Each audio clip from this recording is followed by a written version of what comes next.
But welcome everybody. Be sure to hit the like button. Be sure to hit the subscribe button. I remember in middle school when you felt self-conscious if you were the last one to go through puberty. That really went topsy-turvy, didn't it? Sometimes the house barrage, it's too much explaining yourself and it's too apologetic. Be sure to hit the notifications bell. I actually do believe Israel won't just bomb countless civilians. Be sure to tweet this out. Be sure to put this up on your Facebook. You have to be kind to people. Be kind to the guys in this mess in the first place. Put this up on your Reddit. Chile is a country. Be sure to cut and paste, a link to this to go into your favorite Facebook chat group. It's good to see so many normal people in here. Now, spanking isn't just my deep, dark personal secret. It's America's deep, dark secret. I've never seen it explained so simply anywhere. Put this on WhatsApp. Put this on Telegram. Put this on your favorite messenger app. Hello and welcome to the Untitled Anarchist Seagull channel. I'm your host, an Untitled Anarchist Seagull called Elise. Hello Adam, how's everybody doing? Now, I don't know if people who are watching this have been at all following what's going on in Bolivia right now, but if you're not, you really ought to, because there's some important shit going on in Bolivia, and we also ought to be just taking notes, because the working class in Bolivia are showing yet again what it actually looks like when you really have decided that you want to just get rid of a fucking horrible government. They're doing just an absolute tour de force in just how to push a horrible right-wing government to the absolute fucking breaking point. This government it has only been in power for 6 months. And Rodrigo Paz, first he decided to get rid of the fuel subsidies that most of the population depends on in order to survive. And there was a massive strike in response to that, and he had to walk that back. And then there were a bunch of other things. Hey, River Rune. So, hello, San Viking. Are you new here? Welcome if you are, and welcome back if you're not. So I thought we would just kick this off. I was just trying to find a good channel to look at on the subject, and I found one called Barricada TV, which is actually not in Bolivia, it's in Argentina. Chess? No, we are right now. Right now we're about to talk about Bolivia.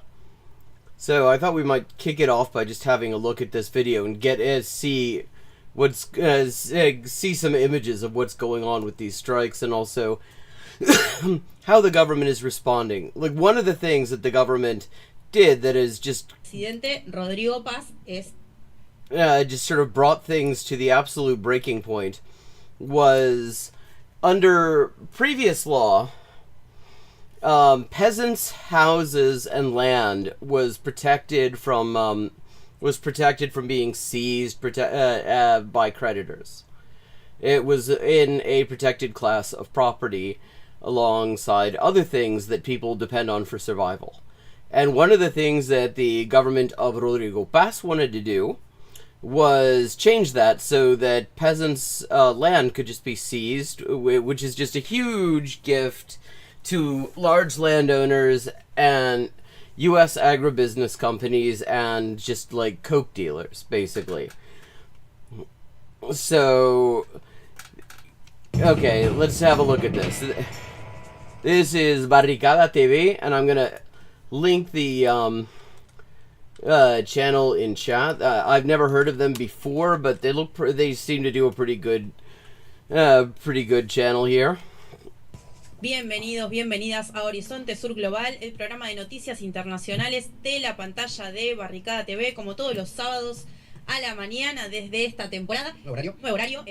Bueno, los acompañaremos durante lo que empezó como un rechazo a una ley de la que ahora en minutos solamente vamos a hablar.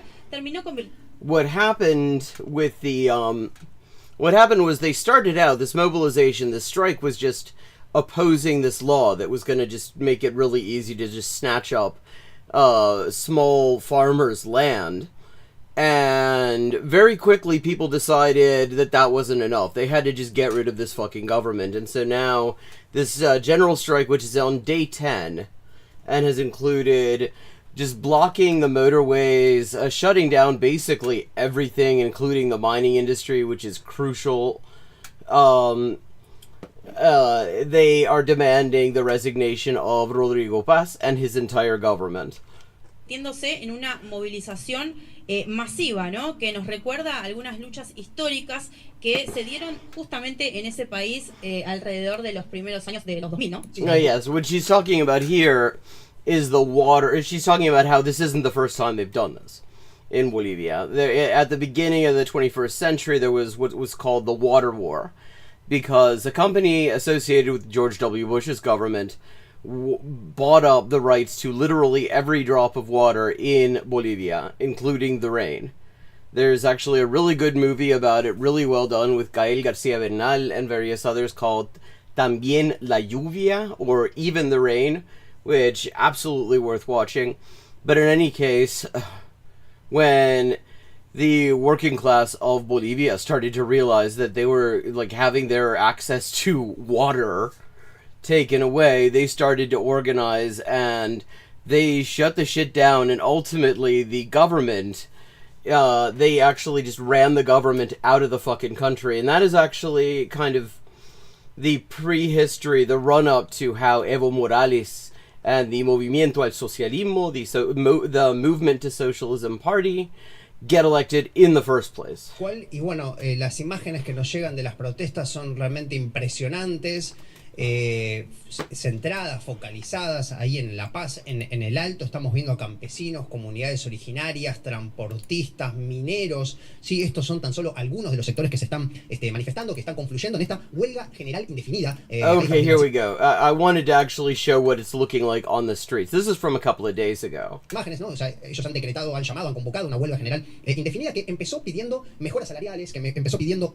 Yeah, I mean, this is where most of the people in the country live, and just look at the size of these crowds. Everybody's out. Reclamando por la gasolina adulterada, que ya nos vamos a meter con eso, pero gasolina adulterada que llegó a las estaciones de servicio de todo Bolivia, pero que finalmente termina pidiendo la renuncia del presidente, ¿no? Un dato realmente muy importante de las fuerzas de estos sectores y de su reclamo. I mean, look at un video para ponerle... look how huge this is. I mean, the entire economy is just in the process of melting down under the weight of this strike.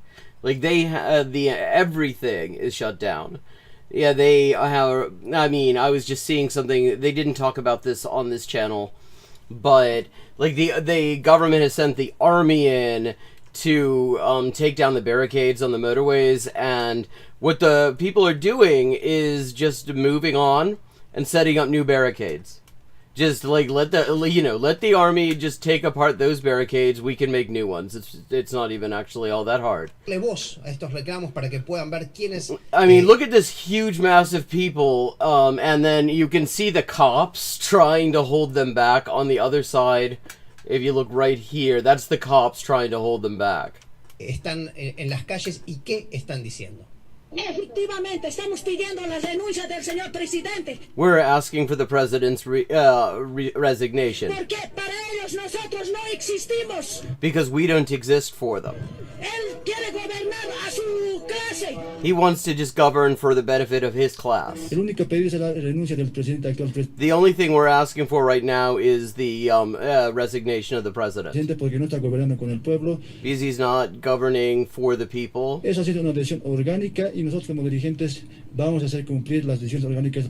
This is an organic decision of the movement, and we, the leaders of the movement, are going to enforce it. This is the fastest I've ever heard Bolivians talk. Bolivian Spanish is, I've always thought it was like the sort of, it's almost on easy mode because they speak very clearly and tend to be very deliberate. But maybe they decided to speed this up. I don't know. But okay. We're not gonna duck our heads. We gotta keep on going. We're gonna keep on fighting.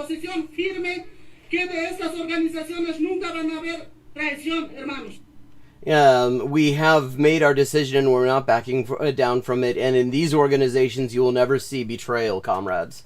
Hoy pedimos a todo el pueblo boliviano, organizaciones sociales, We're asking the entire Bolivian people and the social organizations provincias, a todos a unirse. at the provincial level. We're asking everybody to join in. Si el gobierno quiere obligarnos a elegir a este delincuente de Sevilla, If the government wants to force us to elect this criminal, todo el pueblo boliviano tiene que levantarse. the entire Bolivian people has to rise up. And here we go with the miners. The miners have been the backbone of basically every major mobilization in Bolivia because it's a mining extraction is their thing.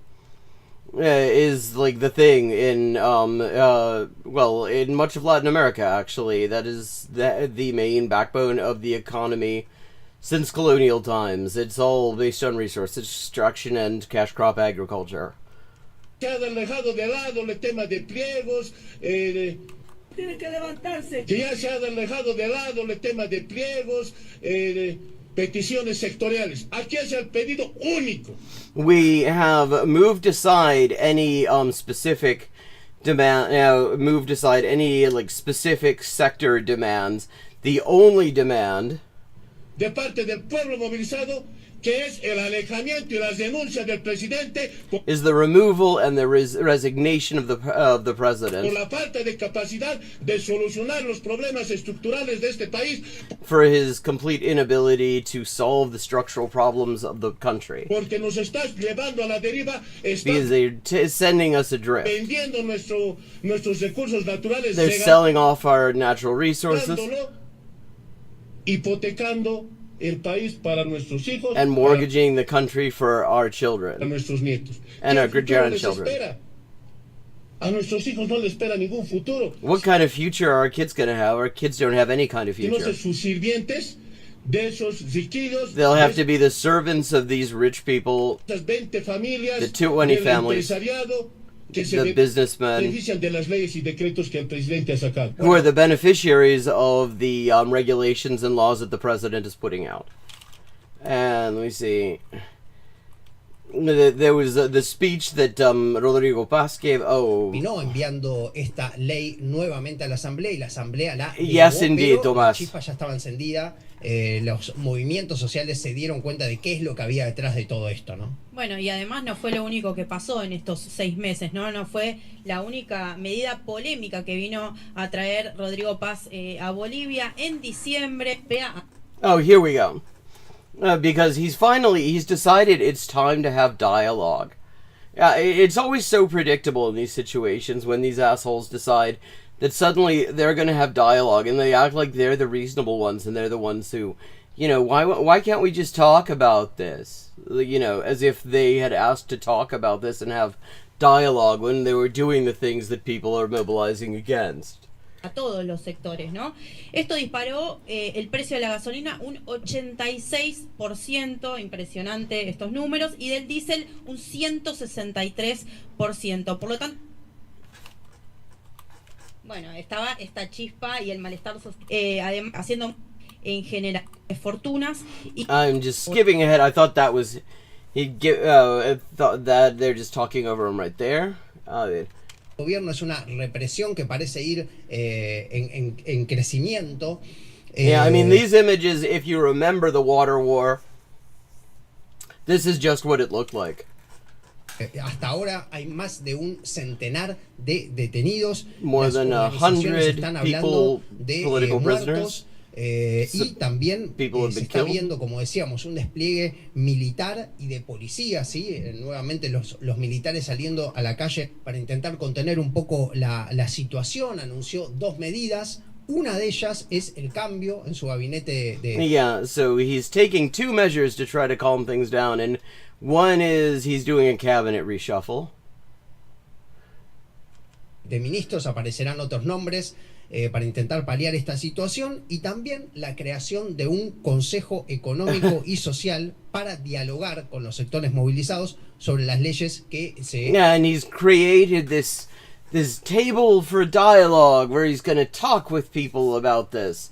And the thing I want to show you is what he said about who he's going to talk with. Yeah, of course. Yeah, the U.S. loves this guy, just like they loved Janet Áñez, the short-lived white supremacist dictator during the who ruled for a while after the coup in, what was it, 2019? And one of the first things, the first time that Tony Blinken, Secretary of State under Genocide Joe, noticed human rights in Bolivia was he didn't like that Janet Áñez, the dictator, was facing charges for crimes against humanity for having committed crimes against humanity. And he claimed that she had a human right not to be tried for crimes against humanity that she committed, which I believe is what we call foreshadowing. Claro que en este Consejo Económico y Social, ni el narcotráfico. Of course, this Social and Economic Council will not include drug dealers. Ni nada vinculado al ilícito. Or nothing related to illegal activities, basically. Serán invitados todos aquellos que quieran representar el desarrollo del país. Everyone will be invited who wants to represent the development of the country. And in this context, one thing to keep in mind is that these right-wing assholes in Bolivia, I mean, this is not a unique thing that they do, but when they bring up drug dealers, as if they weren't the biggest fucking, pillars of the coke trade themselves, that is just how the ruling class in Bolivia talk about indigenous people. Because, of course, indigenous people have a long tradition in this area of using coca in order to treat altitude sickness in the highlands. I mean, and in fact, that is like, if you go anywhere around that region, Chile, Argentina, Bolivia, where anywhere in the high altitude areas, if you take the long distance coaches and stuff, they have coca leaves there to help people deal with these ridiculous altitudes you have to go through. And I mean, those are no joke. I actually got very, very mildly altitude sick on one of my trips. We were passing through Chañaral, and I had been sleeping for like 6 or 7 hours on the way out from Santiago. And I got out, and I was having a smoke, and I almost just fell over. Because Chañaral is probably a few hundred feet more altitude than Santiago, and so the air is already way thinner, and that isn't even as high as it gets. La representación para crecer, la representación social, representation for growth, social representation, la representación de origen, representation of people's origins, la representación campesina. That's in representation. Like gremiales, cuentapropistas, sectoral organizations, freelancers, portistas, artesanos, truck and taxi drivers, artisans. Todo aquel que quiera ser parte de la construcción, pero más quiera everyone who wants to be part of construction. Motherfucker, I mean, this motherfucker is dismantling everything, and now he's going to be talking about cada quien quiera ser parte de la construcción. Weón, tú no eres parte de la construcción. Lo está desmantelando todo. He's like dismantling everything and talking about everyone who wants to be part of the construction. Like, fuck off. Ser parte de un gobierno será convocado. Okay, I linked that in the chat. I'm going to drop the link again for anyone who's just getting here. I'm not going to watch the whole thing, but I wanted to have that update because important shit is going, and we could learn a lot from the workers in Bolivia just in terms of how to shut the shit down, which is something we're kind of having some difficulty with, I have to say. So, let's see, what have we got? Oh, Jeremy Boring. We were watching a little bit of Jethro Tull yesterday, and that was very rewarding. I think we might do a little bit more Jethro Tull tonight. Yeah, I mean, just saying, like he cannot talk about the majority of the country that he claims to represent without being openly disrespectful of them. Like, yeah, we're gonna talk to everybody, but none of you drug dealers. Like, none of you drug dealers in crims, which is just with how they refer to just basically everybody who isn't in their fucking golf club. Yes, Jethro Tull. I call him Jethro Tull. It's because his name just reminds me of an anecdote from Freddie Mercury where he pissed off Sid Vicious by addressing him as Simon Ferocious. Which, I mean, I just love. That's just beautiful. And that just makes me think, I see the name Jeremy Boring, and I just think Jethro Tull. And yesterday we were watching him explain that he did not in any way bankrupt the Daily Wire, and he was talking about how it sucks that there's so much bullshit in the media, and you can't trust anyone, and there's just so many liars, and interestingly, all the liars he was talking about were people who started their career at the Daily Wire. And the other fascinating thing about Jeremy Boring is that he looks like sort of a mashup of E. American Johnson and Peter Coffin. Saturday night. It's the same outfit. This one is called... Oh, yes, you do have to go back and check out the VOD. There's so much stuff. And notice he's got this big fucking, like, sword. This is called the 50-Year Project that trained women to hate Erica Kirk. And let me just say, speaking as a woman, we didn't need training to hate Erica Kirk. That's just a natural skill. The nation absorbed the news of yet another assassination attempt on Donald Trump. Some people are calling it the third such attempt because it's the third time a person with a firearm has been arrested or killed in the actual act. But if you include attempts that were thwarted in advance or attempts... So this is where they're... Okay, because I'd heard them claiming, coming up with some sort of inflated number, and I'd never actually had one of them explain to me where they were getting it. Because, if you only account the times that people actually tried to do it, it's 3. But if you count times where they didn't actually try to do it, but the government claims that they did, and we have to take their word on it, then it's 1 million. It's a fucking gazillion. Donald Trump wasn't actually where the would-be assassin thought he would be, well, the number's notably higher. But amid the incredible video footage... That's not considered an attempt, though. Like, legally, that's not an attempt. I don't know, but I think if you go on non-compete and ask, I think it's whatever American Johnson uses. That came out of the evening, from J.D. Vance being evacuated by the U.S. Secret Service a full 10 seconds before the president, to the gunman himself charging past... To Stephen Miller hiding behind his very pregnant wife, which is the thing that makes me think, makes me doubt that this was, like a lot of people have confidently said that was just sort of, that it was a false flag, it was fake or whatever. But, I mean, I mean, what liberals are calling the fake attempts without any evidence, the thing that really sells it to me as authentic is the fact that Stephen Miller hid behind his extremely pregnant wife in front of a bunch of cameras. Because if this had been rehearsed, if he had known this was coming, he would have thought of something that didn't make him look like that much of a fucking shitbag. I mean, he already looked bad, but, like, there's looking bad and there's the dead zone bad. The dead sprint. What appeared to be the entire cabinet in black tie gathered around the Resolute desk in the Oval Office. Out of all of that video, the one that spoke the most to the reality of our time was the video of Erica Kirk being led out of the event by her own security. Like, what the fuck was she doing there in the first place? It was the White House Correspondents' Dinner. She's not a correspondent. She's a grifter, and not a particularly engaging one. While weeping, I just want to go home.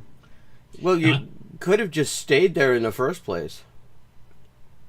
I'm not going to play the video for you here. Anyone no, that's too bad. who wants to see it, and probably most anyone who doesn't want to see it, already has. It's been viewed tens of millions of times across social media in just the last 2 days. But what's most remarkable about the video isn't what it shows. It's what it reveals about the person who sees it. Oh, fuck knows. I mean, I think he actually reproduces through budding. Like the 2015 viral controversy known as The Dress, the photograph in which some people saw a blue dress with black lace, while others saw a white dress. God, that was 11 years. Jesus Christ. Time goes fast when you're not having fun. Gold lace. The Erica Kirk video divides people into two broad camps. Normal people and people who like Erica Kirk. Same image, same pixels, two completely different perceptions. It all depends on something inside the eye. Now, unlike Dressgate, what's it all depends on something inside the eye, apparently. See, I didn't know that that's where the part of you that makes you hate white nationalist grifters was stuck. Implicated here isn't visual perception, it's moral perception. One camp sees a deeply wounded widow suffering from obvious and perfectly understandable PTSD. Yeah, no. She's never looked at all wounded. she is the merriest widow ever. And I can understand it. If I were married to Charlie Kirk, I'd be celebrating widowhood too. Being re-traumatized by being present for an assassination attempt on the president only months after her own husband was publicly assassinated. The other camp is best represented by commentator Shannon Joy, who I don't know who this is. Yeah, yes, Drewski really needs to do another of those. Responded to the video. I mean, what I love about that is that he didn't even say anything about Erica Kirk. She just saw a caricature of an obnoxious white woman. She's like, they must be talking about me. With two words, not buying. Erica's reaction's fake, you see. Well, I mean, everything else about her is fake. Why wouldn't it be? Formative. There's just no world in which a woman whose husband was shot and killed only 7 months ago could possibly react with tears and emotion after gunmen stormed an event she was attending. Yeah, she's such a poor thing. Like, of course, Shannon Joy isn't alone. Thousands of people said equally horrible things in response to the video. Yes, but none of them as horrible as the things that Erica Kirk says. See, I wonder if maybe that's part of what's going on. Maybe the reason nobody buys her crocodile tears is that she just is a horrible person and makes that like, I mean, let's remember this woman had a fucking memorial ceremony with a fucking halftime show, with a fireworks display, with a fucking merch table. Some people see the dress clearly. It's blue and black, by the way. Some people don't. And some people... Well, yeah, except the thing is some people don't care what color the dress is. Oh, well, I never particularly gave a shit what color the dress is. It just looked ugly as hell. What's happening in the response to that video is much bigger than one widow being unfairly maligned on the internet. Yes, because there's no unfairness. The cruelty being directed at Erica Kirk isn't just online trolling. No, what we're watching is the natural and entirely foreseeable consequence of allowing the worst instincts of the female sex to become the dominant moral voice in our public square. The worst instincts of the female sex. Oh, this is going to be... You can just tell this is going to be an excellent take.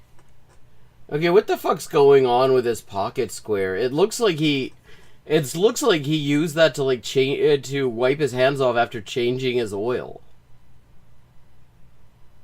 And the corner isn't even up. What the fuck is that? That's not a pocket square, that's forensic. This is the world feminism has wrought.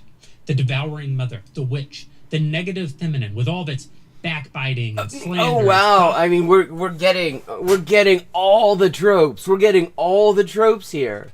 Gossip and innuendo.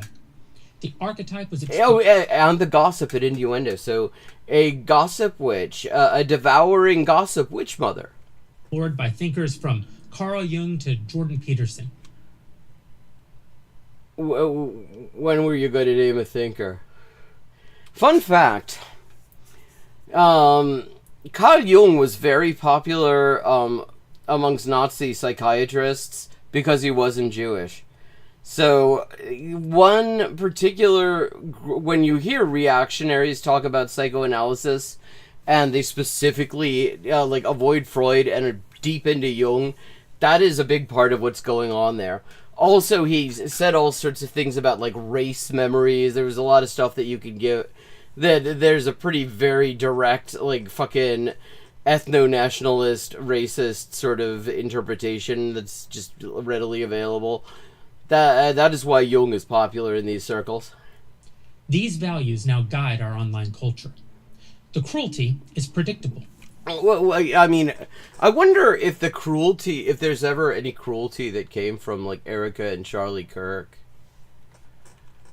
Wouldn't that be weird if maybe people had grievances against them because they were just awful people and got paid shitloads of money for being awful people? It's traceable. It's the output of a 50-year cultural project that has elevated, organized, monetized, and amplified the negative feminine. All while the negative feminine. Systematically dismantling every social structure that previously held those negative instincts in check. It's mostly being driven by women, plus some men who've come to hate women. The two... You mean like Charlie Kirk? The phenomena are deeply connected. But the central engine, See, guys like this don't hate women, you have to understand. Yes, admittedly, they have nothing but contempt when they talk about women. But they don't hate women. It's the people who, like, actually respect women who hate women. He doesn't respect women, so he likes women. See, the thing is... we don't really know whether he's an ignoramus or not. What we know is that the ideology that he's selling requires him to perform ignorance. He may, in fact, I know nothing about this man. He may well be knowledgeable enough to know what complete nonsense he's saying. But he will do better than to let on. Well... influencers, the audience, the pattern of attack, the entire ecosystem profiting from the pile-on is overwhelmingly female. It's female influencers... So women are the problem. Female audiences to direct female grievances at other women. Wait, okay, so what he's saying is that... Wait, so his feminism told women to... It used to be... Okay, it used to be guys like this would tell you that they're man-haters. They want to... The feminists, they're just telling them to hate men. They're just telling them they're man-haters. They're man-hating feminists and all this shit. And now he's claiming that actually it's feminism that told women to, like, not like other women? I think you'll find that that's actually kind of the opposite. For decades... the cultural left has waged a campaign against the male sex itself. The phrase toxic masculinity wasn't used to describe certain negative characteristics associated with men. That's literally what it was used to describe, though. No, it was used to describe the entire range of maleness itself. No, it literally wasn't. That's why the word toxic is there, to distinguish it from non-toxic masculinity. Now, the obvious critique of the concept is that when you actually sit down and look at a list of traits that are non-toxic masculinity, they literally just amount to being a good person, and there's no reason that they should be gendered at all. But, I mean, very specifically, it is not directed at all of maleness.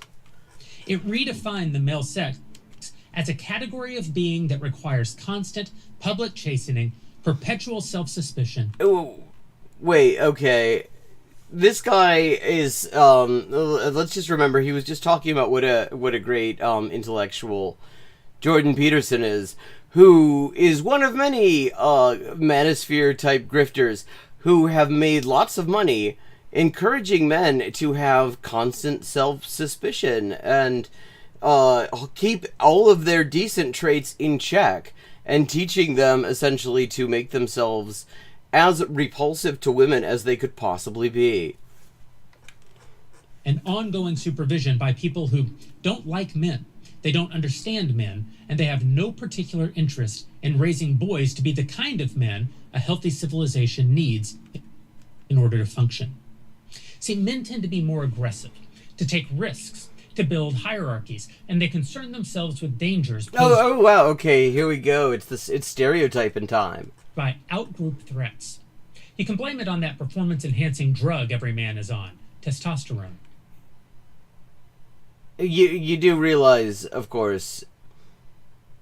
Oh well, he's very proud of his hair transplant. He's talked about that yesterday. Everybody's got testosterone, actually. It's easy to see where those instincts might lead if they're unconstrained by discipline and morality. Dominance by force, rape, murder, theft. I mean, yeah, and Jeremy Boring is what I think of when I think of a man's man. I mean, between the weird-ass house key necklace on a string, the, pocket square that looks like he wiped his hands off after stabbing somebody, and the extra tight jeans, and the sort of frightening couch. But I think that is just J.D. Vance repellent, to be honest. But when masculinity is constrained, when it's channeled by self-control and moral systems. Well, I mean, you mean, like, pointing out when there are toxic things that are done in the name of masculinity and encouraging people not to do those things. Like, the thing, I mean, literally, this is the thing that you were just objecting to. Becomes civilization-building virtue. Aggression becomes rightly ordered ambition and competition. Risk-taking becomes entrepreneurship and a willingness to... I mean, the wild thing about this, what he's doing here, is that he is, like, trying to claim these are all just exclusive male traits and all this shit.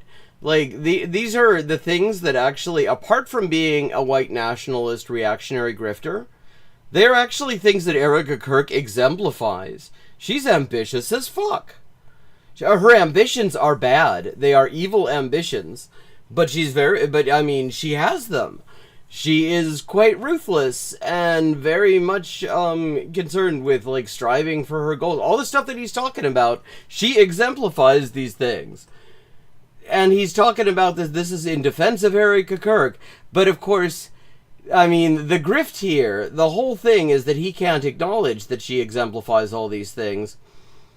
Because then then the whole world comes falling down. Go into new frontiers to build a better life. Hierarchies become governments who subdue wrongdoers and create safety. And that concern with outgroup threats becomes defense of all the things that man has built. In short, positive. That's why he's got this sword, because he wants to be careful about the outgroup threats. Masculinity. Now, women tend to be more relational, more attuned to social dynamics. God, I mean, this fucking warmed over men are from Mars, women are from Uranus thing that he's doing here. It's absolutely, it's soigné. It's such a great callback to bullshit that was already debunked like 15 years ago. Actually, longer than that. More risk averse and more concerned with in-group harmony than out-group threats. Every woman is shaped by powerful biological systems, hormonal and neurological. Well, I wonder if, like, there's also a powerful social system that shapes people too. I mean, because the thing is, if women are shaped by powerful biological systems to fit the stereotypes that he's describing, then the thing that he accuses feminists of having achieved, feminists would not be able to achieve. That enhance bonding and empathy and sensitivity to status and reputation. It would be terrible if men experience bonding and empathy. Remind me, Jeremy, what did Charlie Kirk say about empathy? It's also easy to see where those sorts of instincts might lead if unconstrained by discipline and morality. Gossip, manipulation, yeah, exactly. Yeah, exactly. Adria says, I've struggled my entire life with understanding of personal dynamics, dumbass. Yeah, exactly. I mean, this is just such complete nonsense.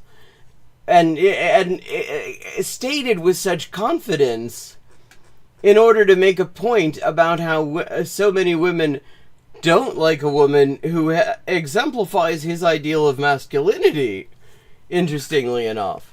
Exclusion, reputational destruction, and a kind of soft tyranny exercised through social pressure rather than force.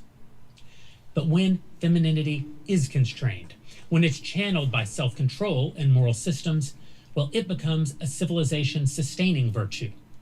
Men build civilization. I mean, God, this is the wild thing. These reactionaries have absolutely, they only have a few lines. They've been using the same lines over and over and over again for literal centuries. They never come up with anything new. They just occasionally wait a little while so that people forget that they just heard people saying this bullshit. Civilizations, women sustain and nurture them. That female relational awareness becomes the ability to build trust and strong families. So you're saying that men are incapable of building trust and being relationally aware? Like, I mean, if you actually believe the sort of things that he's saying, you really have to be amazed that humanity exists. I don't think you would, because this guy is as bourgeois as they come, and the bourgeoisie weren't fans of Tsarist Russia. The provisional government, maybe, but Tsarist Russia not so much, because, like, the bourgeoisie ultimately did rebel against the Tsar. And communities. Sensitivity to social dynamics becomes moral discernment and the enforcement of healthy norms. Risk aversion becomes prudence and the preservation of all that has been built. Like, okay, how long is this gonna... This is called... This chapter he has named Medea, Jezebel, and the 6th grade slut code. Like, what the hell happened to you in 6th grade, my dude? Did he break the slut code in 6th grade? On the husband who left her. The Old Testament gave us Jezebel, who corrupted a king and used the machinery of royal power to murder a man for his vineyard. Shakespeare gave us Lady Macbeth, who... Well, like, okay, so are we just going to use characters from fiction for these examples? Pushed her husband into a regicide he didn't have the stomach for. This is... Well, I mean, he had enough of the stomach for it that he actually did it, I think you'll find, if you watch the whole play. Isn't comfortable to modern ears, I realize, but modern academic psychology has actually caught up. No, it hasn't. Modern academic... No, what's called evolutionary psychology keeps this bullshit alive. Only recently. Researchers like Nikki Crick developed the field study of what they call relational aggression, the cruelty conducted through gossip and exclusion and reputational sabotage rather than fists. Yeah, but the thing is, like, again, he's trying to gender this, but he has built an empire that he is no longer part of. Not that he bankrupted it. He totally didn't bankrupt it. Jeremy would not want me to say that he bankrupted his empire. That was built on actually exactly what he just said, relational aggression, destroying people's reputations by lying about them. His entire fucking career has been spreading bullshit about people. These behaviors are well documented in childhood and adolescent peer groups and have been observed in related forms in college, workplaces, and online settings. Early studies consistently found that girls, on average, engaged in more relational aggression than boys. What's funny about this is that there are also studies where they've actually, there is like this obsession with like the mean girl phenomenon. But when studies have actually asked girls, school-age girls, who they're bullied by the most, it's boys. In other words, there is such a thing as toxic femininity. Wait, so there's no such thing as toxic masculinity, remember? No such thing as toxic masculinity. He already said that's not a thing. But there is such a thing as toxic femininity. That's a neat trick. In groups, women have a remarkable tendency to generate moral codes, and they police violations of those codes with remarkable... Well, I would say people actually have a What, men don't have a tendency to generate moral codes? What? Ferocity. In 6th grade, the first girl who holds hands with her boyfriend gets called a slut. What 6th grade did you go to? Like, where? What the hell? What? But by the 7th grade, all the girls hold hands with their boyfriends, and that's no longer the standard. What in the fuck did he just say? Like, okay, Chad, is this something you remember from, like, maybe this is some, like, new thing that, well, looking at fucking Jeremy Boring, But the first... No. Girl who kisses her boyfriend, well, she gets called a slut. By whom, though? Like, by guys like you, actually, I think you'll find. You're the ones keeping the fucking slut-shaming industry alive. By 8th grade, all the girls kiss their boyfriends, and the bar moves yet again. Like, what the fuck is he talking about? First girl to go to first base, she's the slut. And I thought first base was kissing. Or does he mean in, like, literal baseball? On and on. The bar keeps moving year after year with the same dynamic.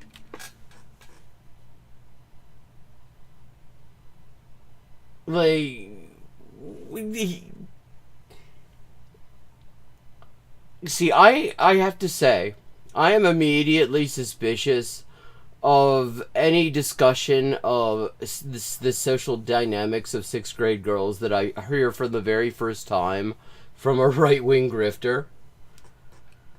Especially one who never was a 6th grade girl. Well, I don't know, maybe he's like the most rotten egg ever. Standard is whatever the second most aggressive girl in the room has not yet done. What? The first one to cross the line, well, she's in for it. The codes, when unmoored, are mostly arbitrary in the sense that they shift. I'm so glad that this man is going to tell us what women are like. Decade after decade, culture to culture. But what doesn't shift is that policing function. In a healthy society, men check the worst excesses of the female policing function. Remind me what gender overwhelmingly makes up the ranks of the cops. And also, since when does, like, the Jeremy Boring, formerly of the Daily Wire, think that policing is a bad thing? Wait, is he gone ACAB? Just like women check some of the worst excesses of men. Well, except that you've just said that you don't want that to happen. That was what talking about toxic masculinity was all about. And you weren't very happy with that, I seem to remember. But where women tend to be the most cruel in their in-group enforcements is against other women. Women subject each other to terrible and unfair judgments. And that's what's currently being applied. Like, what the fuck? I love how he's talking about this as if it's something he has personal experience with. Like, to Erica Kirk. She's violated a code. Yeah, well, yes, she's a horrible white nationalist and a grifter. That pisses a lot of normal people off. The code is arbitrary. As far far as I can reconstruct it from the campaign I've witnessed, it goes something like this. A widow whose husband was murdered should grieve in a particular, visible way. Well, I mean, maybe the issue is... Well, she did grieve. I would say that setting off fireworks, setting off fucking pyrotechnics, is a pretty visible way to grieve, actually. Not too composed, or she's cold. Not too uncomposed, or she's performing.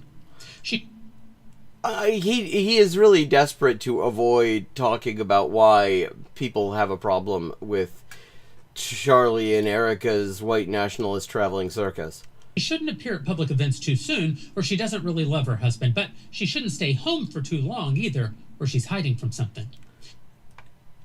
Like, literally, none of the people who don't like Erica Kirk would complain if she actually just kind of stayed out of the public eye altogether. I think people could probably breathe a sigh of relief. Speak in public, or she's using his death for her own aggrandizement. Well, I mean, she very clearly is. She was selling merch at his funeral. That's not this is one of these weird, like, 6th grade slut codes that he's talking about, that he suspiciously knows a whole lot about.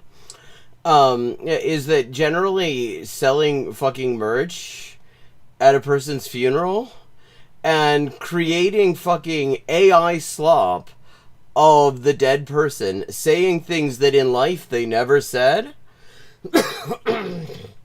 That's considered kind of in bad taste, But she certainly shouldn't stay silent. That would be concealing. No. She should stay silent. I'm fine with her staying silent. Like, where do you get that any of the people who don't like her would object to her staying silent? That is the only thing I want from her. See, the standard is whatever Erica Kirk is not currently doing. Well, no. The standard is she should shut the fuck up. That's the entire standard. Nobody likes her.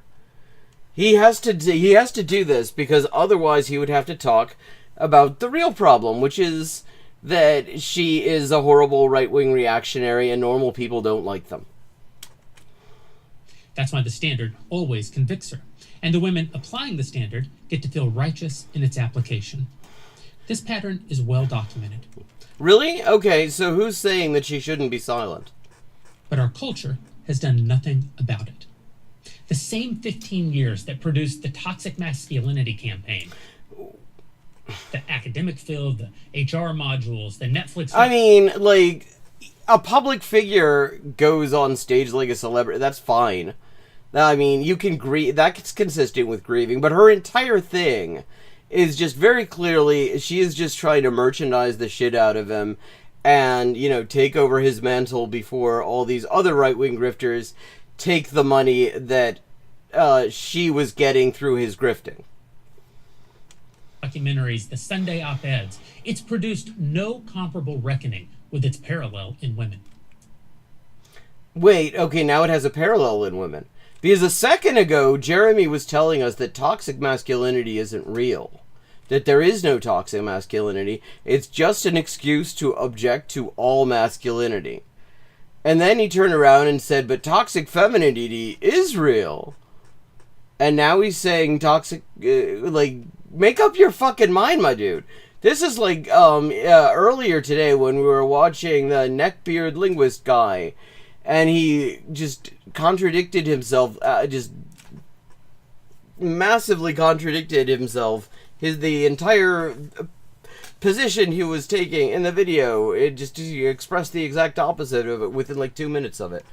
Men became a category that requires constant public chastisement. Women became a category... Well, you know, as opposed to, it was, you know, the normal thing is where women get to be experiencing constant public chastisement. That was okay. And that still goes on, of course. Beyond critique. All masculine virtue has been... Wait, okay, so women are beyond critique, but clearly, Erica Kirk, your entire objection is that people are criticizing her. Redefined as sin. All feminine sin has been redefined. River Rune.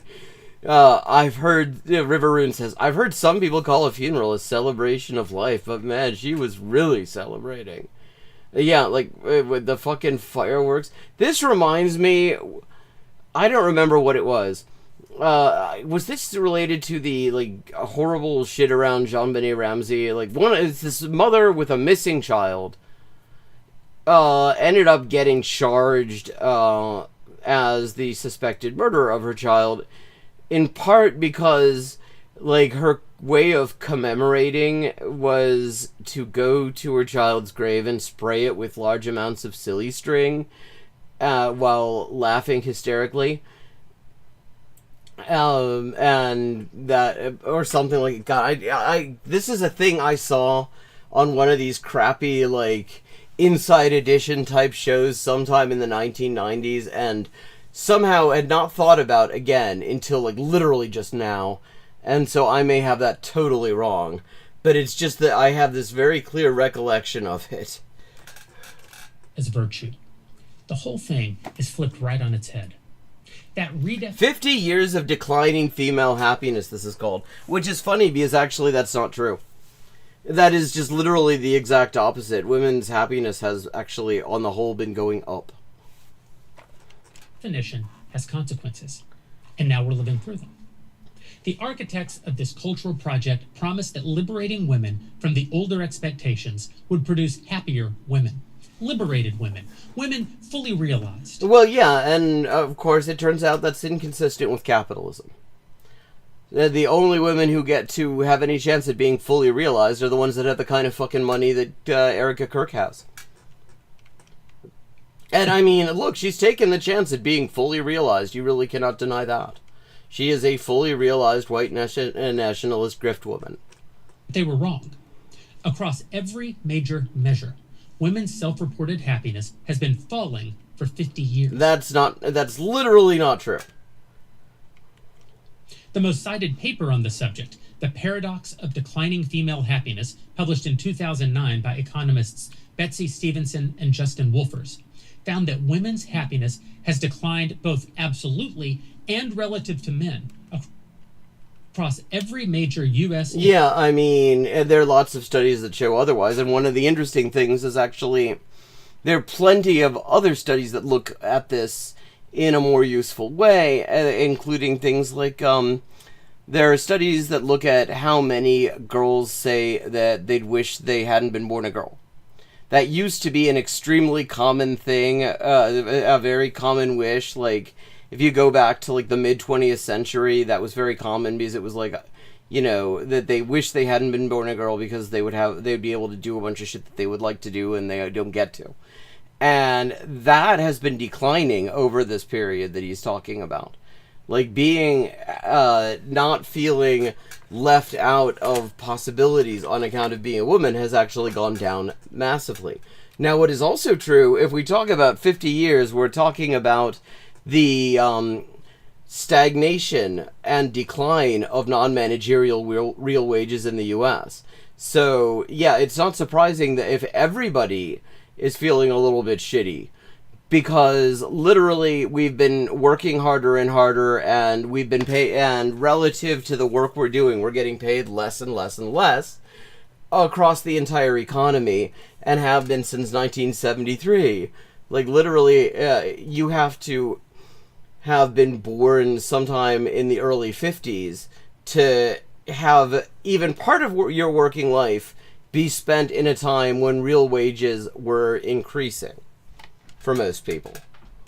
European data set going back to the 1970s. This, despite the creation of SSRI drugs, which 20% of women currently take. That decline... Okay, I think we're going to move on from boring Jeremy, Jethro Dull, and actually look at somebody we haven't looked at in a little bit. But I think we will all be very happy to see him. Orger King. Because it's always fascinating.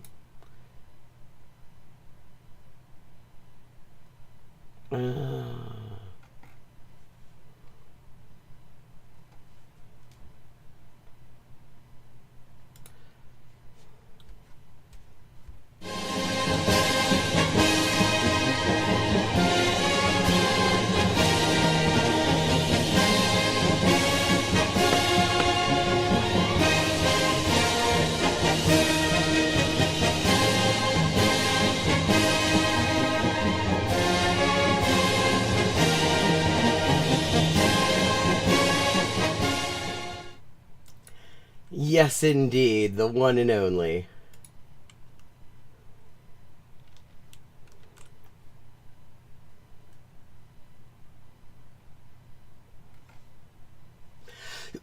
Caleb Maupin is talking about the CIA strategy keeping Americans divided.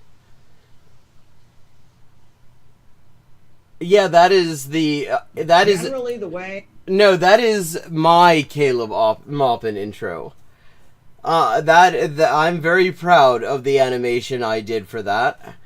The style is inspired by the graphics you see on North Korean TV when they're doing announcements related to a party congress. You always have this fluttering red flag background, golden front lit letters.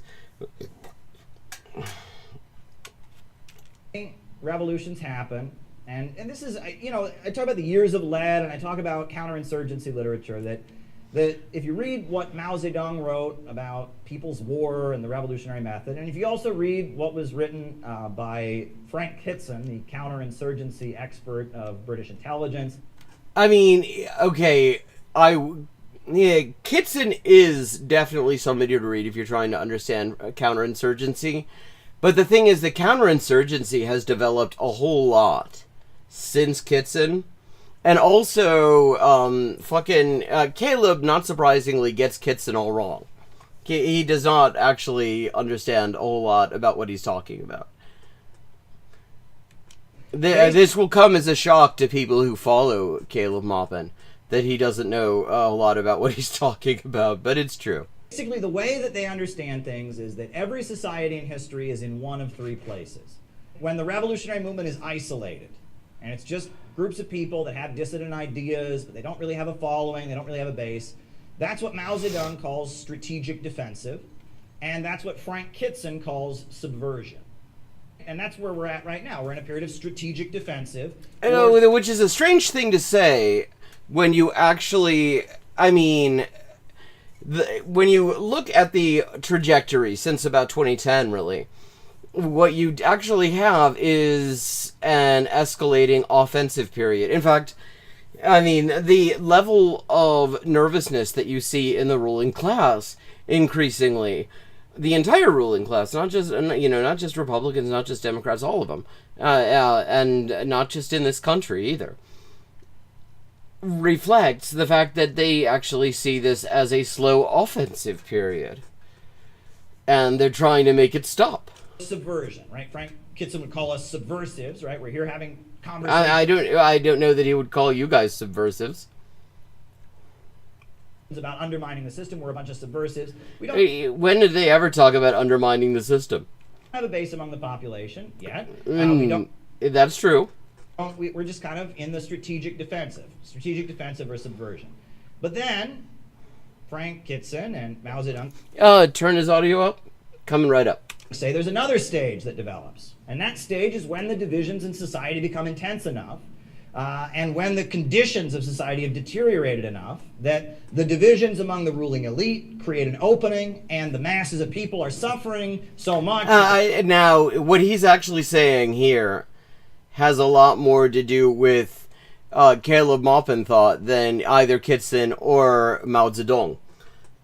This whole thing, like the divisions in the ruling class and stuff, that is Caleb, not Kitson and not Mao. They are open to hearing the message that you enter a period that Mao Zedong called strategic equilibrium.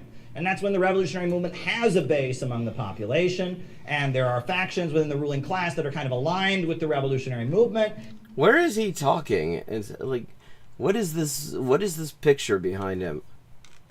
And that's when a revolutionary movement can flourish, is in this period called strategic equilibrium. Frank Kitson called this, you gotta love this, terrorism. He called it terrorism. Well, yeah, and he also did not use this, he did not use this scheme. He's trying to treat Mao and Kitson as if they're talking about the exact same thing.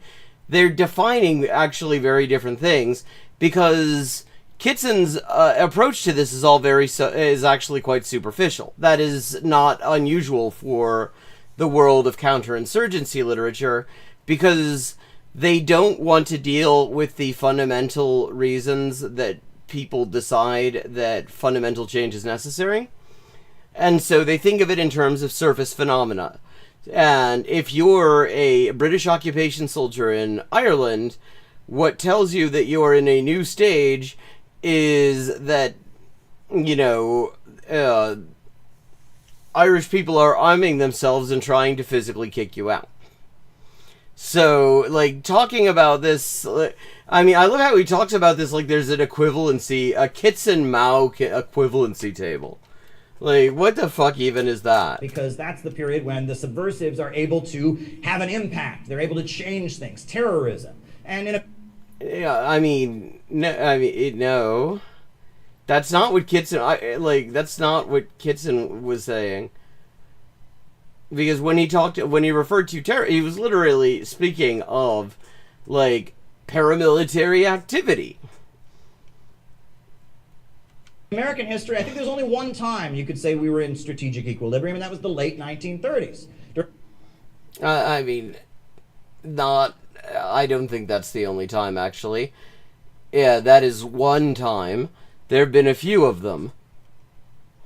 During the late 1930s, the Communist Party was big enough, and Roosevelt was the president facing the danger of a fascist threat, that the communists were able Well, I mean, he was very crucially, and much more so, facing the danger of a communist threat. He was terrified that that the working class would throw in their lot with the Communist Party, since the Communist Party was indeed quite popular for good reason.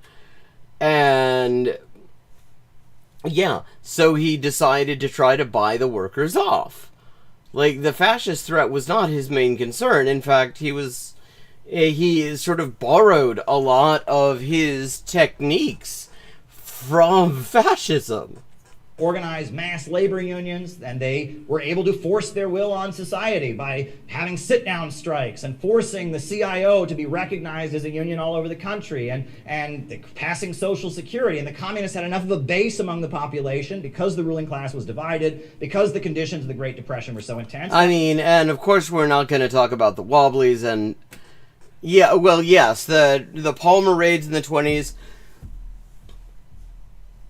But, I mean, it actually intensified in the 30s. The struggle intensified in the 30s, which is precisely why the Fair Labor Standards Act and the National Labor Relations Act ended up getting passed.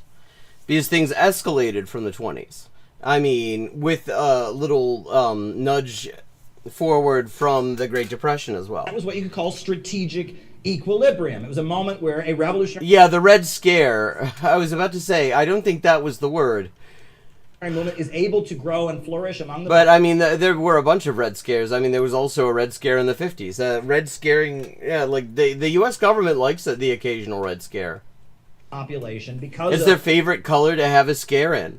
Of the breakdown of capitalism. And then Frank Kitson calls the next stage civil war. Mao Zedong calls it strategic offensive. That's when a question... Like, again, these are not equivalent concepts.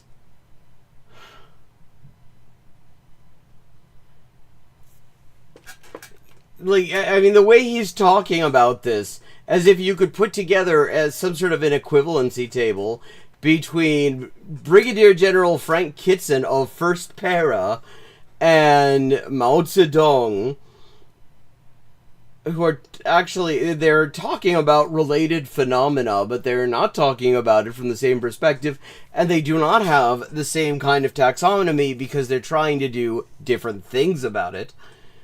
It is just wild. Like, wild. And divides society so thoroughly, and the revolutionary forces make up the majority on one side of the question, that they can then struggle for power. And in the Russian Revolution, the question was World War I. The population didn't want to fight on World War I. Even many of the rich people wanted to trade with Germany. It was their ally. But the Russian government, even after toppling the Tsar, was aligned with the British and the Americans. They wanted to continue fighting World War I. And a lot of way, and this is what... Okay, so, wow, he actually created the Mao-Kitson equivalency table. That's precious.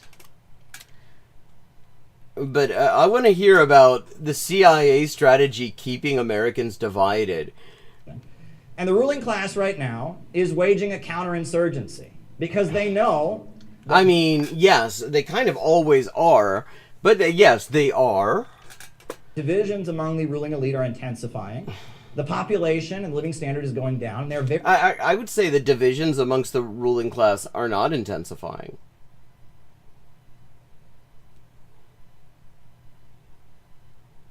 Very afraid that as these divisions intensify and as these conditions get worse, the door to strategic equilibrium could swing. Oh, strategic equilibrium. Everybody's favorite floor covering. Swing open. And so right now they're waging a counterinsurgency. And the counterinsurgency that they're waging is largely a matter of manipulating dissidents. Okay. And that, I mean, that is certainly, that would seem to be where Caleb comes in, actually. And this is a very important thing to keep in mind. I mean, and this is the thing, when you watch Caleb Maupin, a lot of, he will, sometimes for several minutes, will say absolutely nothing that you could really seriously disagree with, you know, just completely correct things, but then he takes it someplace wild. And we're getting there. It's a slow journey. It is the train from Toronto to Vancouver that we're on right now. Waging all kinds of operations right now, because what they don't want is a light switch effect, where you're with the opposition or you're with the system. They want it, you're with the system, or you're in this confusing place where no one knows anything, so the system just kind of wins by default. Yeah, the confusing place where no one knows anything is called the CPI. That's what they're doing, and it's very similar to the years of lead in Italy. In the 1970s in Italy, the population wanted to leave NATO. The NATO alliance... He's plugging his book. Good for the Italian people. The economy was getting worse. And the Communist Party was very popular. And the Christian Democratic Party was very popular. There were other leftist groups that were very popular. There were Italian nationalist groups that were very popular. I mean, it's worth noting the Christian Democratic Party and the Communist Party were actually largely at odds, except that there were attempts to find some sort of common ground that had a lot to do with a guy by the name of Aldo Moro, and when he died, that basically that was sort of the end of that. The Italian public overwhelmingly wanted to leave the NATO alliance. And so the CIA launched Operation Gladio. And Operation Gladio actually started way before that. And the thing to know about Operation Gladio, one of many things, is Italy is the only place where it's been investigated. But Operation Gladio was a NATO-wide thing. The idea, this is the theory of it, was that they were going to train these, what were called stay-behind units, paramilitary groups who were going to stay behind if the Soviets the Soviets were supposedly going to invade. Nobody seriously believed it. But the idea was that these guys, they would have these weapons caches and they would stay behind and fight the invasion and stuff like that. But it was mostly a way to provide large weapons and military training to fascist groups. But the thing is that actually because of the years of lead and Aldo Moro and lots of investigations that happened, we know a bunch about this in Italy, but we know next to nothing about it anywhere else because nowhere else has anything been done to really pierce the veil of secrecy on it. First, they funded the Italian far-right fascist groups to start killing communists. And then they funded the Red Brigades, which were an extremist Maoist faction, to start killing far-right people and then eventually start killing communists as well. And by the late 70s in Italy, there were so many bombings and so many assassinations, and something like 400 people were killed in the... link spam. Hello, link spam. Get the fuck out of here, link spam. It's amazing. He talks about, to talk about this and not talk about Aldo Moro, he mentions the names of the players. That is, literally the extent of his knowledge of this. Because if you want to talk about this, you have to talk about Aldo Moro. You have to talk about the talks between the Communist Party and the Christian Democrats. You have to talk about the fact that actually, what's not that there is it wasn't just that they were like randomly supporting like all sorts of leftist paramilitaries. There were some very specific ones that they were supporting, and there was a specific action that is believed to have intelligence community involvement in it, and that has to do with the kidnapping and killing of Aldo Moro. But if you actually get into details, that would require him to read more than he does, and he knows that he doesn't have to do this with his audience, because they don't know anything about this. Nobody knows what the fucking years of lead were in the U.S. Violence, but a lot more people were just injured. They would shoot people in their kneecaps, kind of like the mafia tradition of kneecapping. People were... That's not a mafia tradition, that's an IRA thing. Crippled for life, and the population got so weary of the violence, they didn't want to get involved in politics because you might get... And like, how are you going to talk about all this? As if this was when the CIA first got involved. Like, in Italy... The CIA's first big post-war thing, actually, like their big debut, really, was in Italy in 1948. They were having a general election. The Communist Party looked like they were going to sweep it. The Communist Party were extremely popular. And the CIA actually systematically, like, reconstituted the mafia. Just brought back, like, Mussolini had brought the mafia to their knees, because... they were a rival power sector, basically, a rival center of power in the country, and fascists don't like to have rival power sources, power sectors, power centers, goddammit. And so they brought back the mafia, hooked them up with the French heroin trade to fund them. So bringing hard drugs and a organized crime back to early post-war Italy, specifically in order to manipulate the general election so that the Communist Party of Italy wouldn't win it. And basically all this other shit that goes on, including the years of lead, you can only understand all of this in the context of the absolute dysfunction that is the result of this opening act. And also, people couldn't tell who was really on what side, because some communists were killing other communists, fascists were killing other fascists. No one knew who was on what side. Well, I mean, I think you can figure out who's on what side by who's shooting who, usually. I mean... So... what's hilarious about this, I mean, he's talking about the CIA, and increasingly it becomes clear that his little cult is maintaining some kind of a cordial little relationship with the Unification Church, which, as Caleb himself has pointed out, were basically founded by the CIA and are still a far-right anti-communist cult based in South Korea. Like, in one of his other shitty little books, he actually talks about that history. And now he shows up and gives talks at their venues and has, like, their representatives on his stream in their official capacity, and not to criticize the fucked up, creepy Unification Church. The status quo won by default. Now Italy is still in NATO. And that's what they're doing right now, is they are waging a counterinsurgency, a years of lead strategy to keep... I mean, and this is just also nonsense. Because modern counterinsurgency, like, this, armed paramilitary groups with state backing, yes, those exist. I mean, that's pretty much all of the fascist groups in the U.S., Proud Boys, all those people.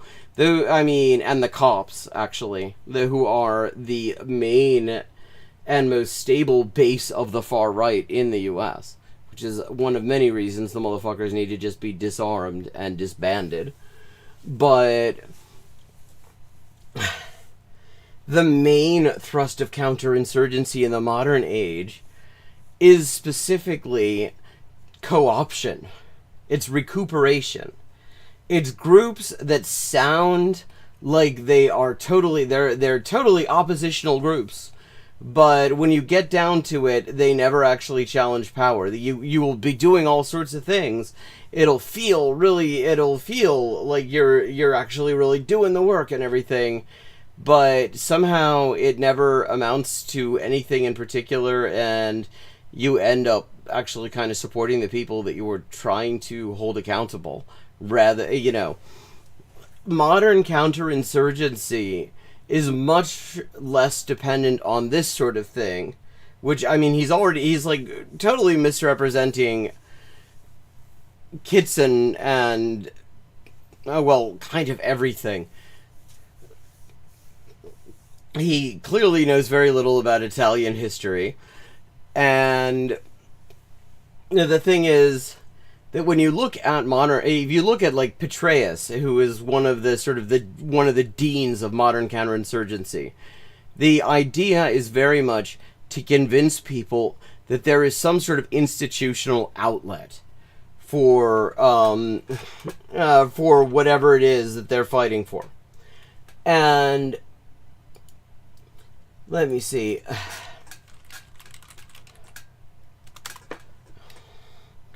There are actually a couple of good videos on the subject of counterinsurgency that I would very much suggest. And actually, I'm just going to link you this channel, because if you want to actually have a really good discussion on the subject of counterinsurgency and the modern practice of counterinsurgency, like, Caleb Maupin doesn't know shit about it, and everything that's out of his mouth is just purely an attempt to sort of manipulate people into supporting his cult and opposing whoever he's decided he opposes at a given time. But actually, Rev and Rev has done just absolutely amazing long-form essays. I mean, he studies counterinsurgency, and he brings the receipts. It is well worth your time. And they're good videos. He's enjoyable. He's actually quite enjoyable to listen to.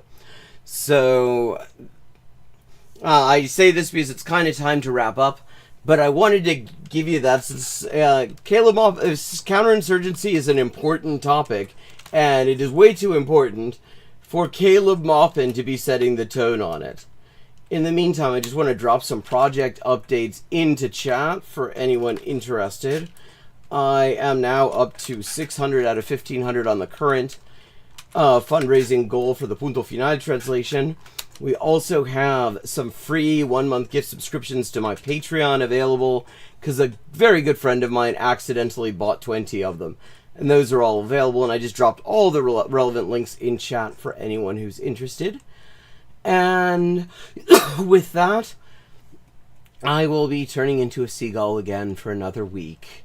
Thank you so much to everyone who joined in. I hope you enjoyed the stream, and I look forward to seeing you on this coming Friday at 11:30 p.m. U.S. Eastern Time.